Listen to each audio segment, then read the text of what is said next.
انا عايزه اكل حاجه مسكره وبسرعه وتكون صحيه. ادي الموز معايا اهوت، وادي هنا العسل. تمام.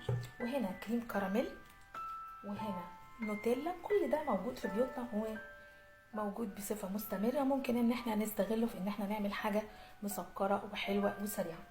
بمسك الكريم كراميل وبضربه بالشكل ده كده، وبروح جايه انا موزعه، اقطع الموز واوزع بالشكل ده كده. الشوكولاته النوتيلا بجيب منها معلقتين، واروح جايه فكها بميه سخنه، واروح جايه حاطه بالشكل ده كده. والعسل انا بحط هنا كده عسل، وبفرده.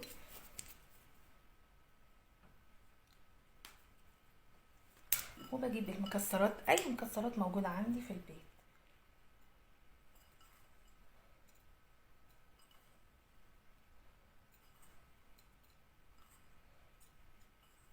عندي سوداني، عندي مكسرات رخيصه، مكسرات غاليه، جوز هند، اي حاجه بيبقى بالشكل ده.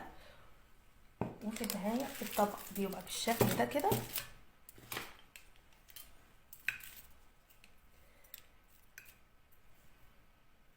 الف